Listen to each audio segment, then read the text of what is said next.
기독교가 타 종교와 다른 점이 있다면 참되고 살아계신 하나님을 섬기는 것입니다. 그러면 타 종교인들은 자기들 신이 죽었고 거짓된 것이라고 하느냐? 그렇지는 않은 것 같습니다. 자기네 신들도 다 살아있고 참되다고 하겠죠. 그러나 사람들의 말보다 더 중요한 것은 하나님의 말씀입니다. 하나님의 말씀인 성경은 분명히 말합니다. 열방의 신들은 우상이요 사람의 수공물이라. 눈이 있어도 보지 못하고 귀가 있어도 듣지 못한다. 그것을 만든 자와 그것을 섬기는 자가 다 그것과 같으리로다 했습니다. 타 종교인들이 자기들의 신 앞에서 비는 행위를 할 수 있으나 그것은 상방적인 것이 아니라 일방적인 간구에 불과한 것입니다. 그 신들은 귀가 있어도 듣지 못하고 눈이 있어도 보지 못합니다. 복을 내리지도 못하고 화를 내리지도 못합니다. 그러나 기독교의 하나님은 다릅니다. 인간의 생사화복과 나라의 흥망성쇠를 주관하십니다. 신명기 28장 말씀과 같이 복을 내리기도 하시고 저주를 내리기도 하십니다. 살아계시고 역사하시고 우리의 기도에 응답하시는 분입니다. 어떤 분이 기독교는 기도교라고 말했습니다. 의미 있는 말이라고 생각합니다. 기도가 중요하다는 건데 예수님은 공생애를 시작하실 때 40일 금식 기도로 시작하셨고 공생애 기간 동안에 제자들을 부르실 때나 중요한 일을 앞두고는 밤이 맞도록 기도하셨고 공생애를 마칠 무렵에는 겟세마네 동산에서 피땀 흘려 기도하셨고 마지막 십자가 위에서 운명하실 때에도 하나님 아버지께 기도하셨습니다. 사도 바울도 사역을 시작하기 전에 광야에서 오랫동안 주님과 독대하는 시간을 가졌고 전도 여행 다닐 때는 그 지역에 가기 전부터 먼저 기도를 많이 했고 또 성도들에게 기도를 부탁했으며 선교지에 가서도 먼저 기도할 처소를 찾아다녔던 것은 잘 알려진 사실입니다. 그만큼 기도가 중요하다는 의미가 아니겠습니까? 타 종교인도 나름대로는 기도라는 행위를 합니다. 우상 앞에 절하면서 100배도 하고 1000배도 합니다. 심지어는 오체투지도 합니다. 그러나 그것은 자기의 요구를 관철시키기 위한 행위입니다. 일방적으로 정성을 쏟아붓는 것입니다. 그들이 그런 행위를 한다고 해서 그 신들이 알아듣거나 무슨 조치를 취할 수 있는 게 아니죠. 구약 열왕기상 18장에 보면 우리는 그 사실을 잘 알 수 있습니다. 바알 선지자들은 큰 소리로 자기들 신의 이름을 부르고 자기 몸을 해하기까지 했으나 그 신에게서는 아무런 응답도 없었습니다. 그 신은 어떤 반응도 보이지 않았습니다. 그러나 하나님은 엘리야의 기도를 들으시고 하늘에서 불을 내려 엘리야의 기도에 응답하셨습니다. 하나님은 살아계시고 역사하시는 참 하나님이신 것입니다. 말하듯이 Our God is a real God인 것입니다. 오늘 본문을 보면 히브리서 기자는 우리에게 확실하고 분명한 의지로 말합니다. 25절 우리의 영원한 대제사장이신 예수님은 자기를 힘입어 하나님께 나아가는 자들을 온전히 구원하실 수 있습니다. 라고. 이 얼마나 놀라운 말씀입니까? 이 말씀을 우리의 실생활에 적용해서 말씀드리겠습니다. 내가 죄 때문에 고통과 슬픔 가운데 있을 때 나는 하나님 앞에 아무 공로가 없지만 예수님을 믿고 예수님을 힘입어 하나님께 나아가면 하나님은 내 죄를 사해 주시고 고통과 슬픔에서 건져주신다는 의미입니다. 돈이면 다 된다는 사고방식에 젖은 사람들은 그것이 실제적으로 내 삶에 무슨 도움이 되느냐고 반문할지 모릅니다. 그러나 한 사람이 이 세상에 태어나서 자신의 죄 문제를 해결받고 구원받는 것만큼 크고 중요한 일도 없습니다. 사람들은 그보다는 돈벌이가 중요하고 건강이 중요하다고 생각할지 몰라도 돈이 많고 몸이 건강해도 평생 죄에 매여 살고 구원받지 못한다면 그것이 다 무슨 소용이 있겠습니까? 그런데 내가 예수님을 힘입어 하나님께 나아가면 하나님은 나를 구원해 주신다고 하니 이 얼마나 놀랍고 복된 소식입니까? 그리고 이 말씀은 또 나의 배우자가 알코올에 중독되고 도박을 즐기고 외도함으로 나의 마음이 슬프고 아플 때 예수님을 힘입어 하나님께 나아가 기도하면 하나님은 나의 기도를 들으시고 응답해 주신다는 의미입니다. 그리고 또 이 말씀은 나의 사랑하는 자녀가 육체적인 질병이나 정신적인 질환으로 몹시 고통하고 있을 때 내가 예수님을 힘입어 하나님께 나아가 기도하면 하나님은 나의 기도를 들으시고 나의 자녀를 온전케 해주신다는 의미입니다. 또 이 말씀은 나의 사랑하는 자녀가 군 복무 중이거나 멀리 해외에 나가서 근무하고 있을 때 그 자녀들이 향수병에 걸리고 몸이 병들고 마음 아파할 때 내가 예수님을 힘입어 하나님께 나아가 기도하면 하나님은 나의 기도를 들으시고 나는 멀리 떨어져 있지만 하나님은 가까이서 늘 함께 하시며 눈동자같이 지키시고 보호해 주신다는 의미입니다. 또 이 말씀은 나의 사랑하는 자녀들이 어릴 때는 교회에 다녔으나 지금은 교회에 안 다닐 뿐만 아니라 교회와 하나님에 대한 반발심을 가지고 있고 방탕한 삶을 살고 있을 때 내가 예수님을 힘입어 하나님께 나아가 기도하면 하나님은 나의 기도를 들으시고 그 자녀를 돌이켜 주시고 구원받게 하신다는 의미입니다. 또 이 말씀은 하나님의 백성들이 위기를 만났을 때 에스더처럼 하나님께 구하면 하나님께서 그 백성들을 위기에서 건져주신다는 의미입니다. 또 하나님의 백성들이 곤고하고 주변 사람들로부터 능욕을 당할 때 느헤미야처럼 하나님께 구하면 하나님은 그 백성들을 다시 회복시켜 주시고 구원해 주신다는 의미입니다.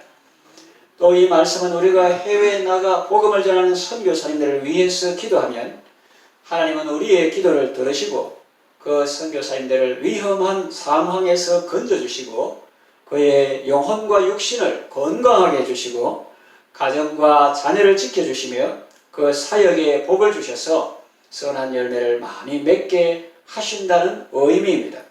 이것이 바로 오늘 본문에 나와 있는 온전히 구원하실 수 있다라는 말의 의미입니다. 어떻게 이런 일이 일어날 수 있을까요? 나는 여기서 기도하는데 어떻게 이역만리 떨어져 있는 사람에게 영향을 미칠까요?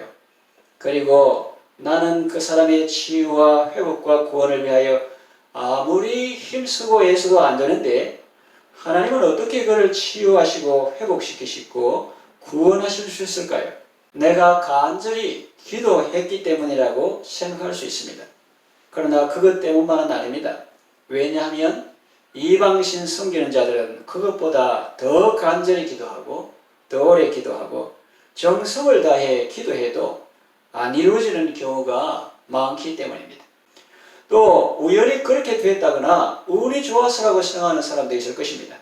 그러나 우연치고는 너무나 필연적이고 그저 운으로 치부해버리기에는 무례하고 배은망덕하게 느껴지는 것이 있습니다.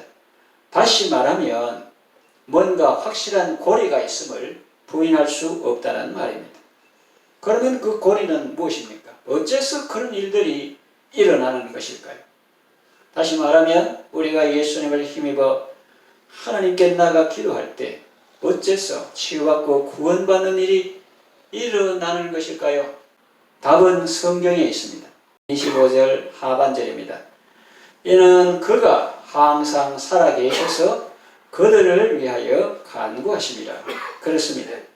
운이 좋아서도 아니고 내가 간절히 기도했기 때문도 아니고 예수님께서 항상 살아계셔서 그들을 위하여 간구하시기 때문입니다. 여러분, 예수님이 누구십니까? 자기 백성을 그들의 죄에서 구원하시는 분 아닙니까?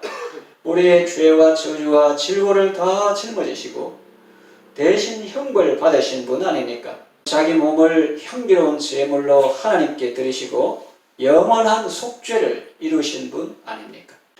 살아서 우리를 위하여 간구하시고 지금도 우리를 위해서 기도하시는데 하나님께서 어찌 응답하시지 않겠습니까? 세상 모든 만물은 보이지 않는 황금사슬로 하나님의 보좌와 연결되어 있습니다. 나는 여기서 기도할지라도 우리의 영원한 대제사장이신 예수님의 기도가 하나님의 은혜의 보좌를 움직이면 하나님의 뜻에 따라 세상 만물을 움직이고 질병은 치유되고 사망은 역전되고 사람들은 회심하고 구원받게 되는 것입니다. 신령한 일들은 시공간을 초월해서 일어나기 때문에 우리는 직접 발로 갈 수 없어도 무릎으로 갈 수 있습니다. 기도로서 갈 수가 있습니다. 기도하면 하나님이 들으시고 그에게 천군, 사랑하는 자녀가 저 멀리 위험한 데 있다.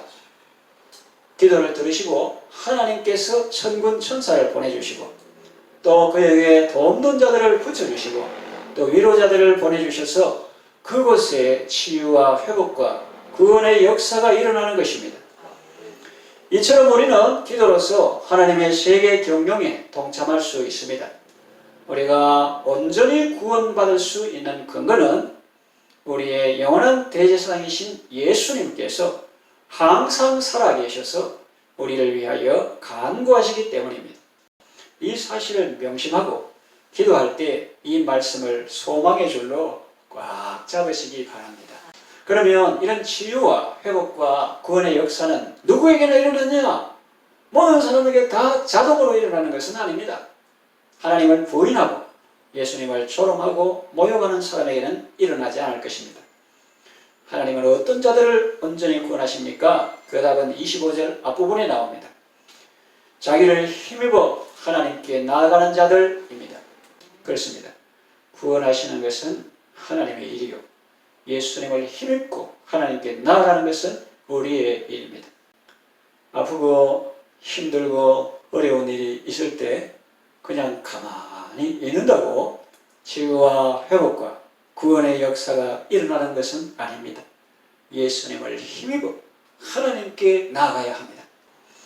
우리의 죄를 대신 다 짊어지시고 십자가에서 죽임당하기까지 형벌받으심으로 영원한 속죄를 이루시고 지금도 살아계셔서 우리를 위하여 간구하시는 그 예수님을 힘입어 은혜의 보좌 앞으로 나아가는 것입니다. 자기의 공로나 자기의 의를 가지고 나아가면 안 됩니다. 그것은 마치 구멍 숭숭 뚫린 갑옷과 같아서 원수의 예리한 화살을 막을 수 없습니다. 사탄의 정죄를 피할 길이 없습니다. 속된 말로 네가 착하면 얼마나 착한데, 네가 어려우면 얼마나 어려운데, 하나님의 지극히 공평한 직원법과 지극히 거룩한 지성법에 비하면 그거는 구멍 숭숭 뚫린 갑옷과 같아서 원수의 화살을 막을 수 없다. 사탄의 정죄를 피할 길이 없다. 그러면 다 죄값을 받을 수밖에 없는 거죠. 형벌 받을 수밖에 없습니다. 나는 아무 공로 없습니다. 오직 예수님의 피밖에 없습니다.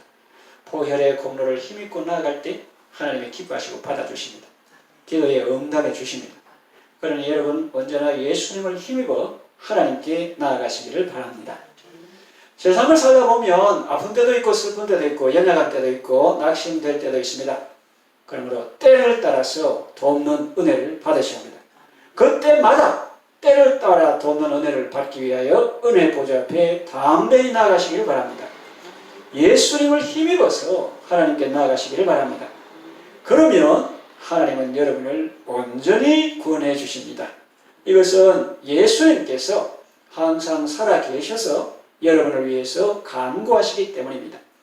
이 세상 험하고 여러분 자신은 약할지라도 늘 기도에 힘쓰므로 치유받고 구원받고 은혜받고 승리하는 삶을 살아가시기를 바랍니다. 기도합니다. 하나님 아버지, 우리를 사랑하시고 우리를 구원하시기 위해서 독생자 예수님을 보내주셔서 감사합니다. 예수님은 우리의 죄를 다 사해 주시고 우리의 연약함을 동정하시며 지금도 살아계셔서 우리를 위해서 간구하시는 우리의 영원한 대제사장입니다. 언제나 예수님을 힘입어 하나님께 나아가게 하소서. 모든 좋은 것은 다 하나님께 있습니다. 포도나무에 붙은 가지처럼 예수 그리스도를 통하여 하나님의 사랑과 은혜를 듬뿍 받고 건강하고 복된 삶을 살게 하소서. 예수님의 이름으로 기도합니다. 아멘.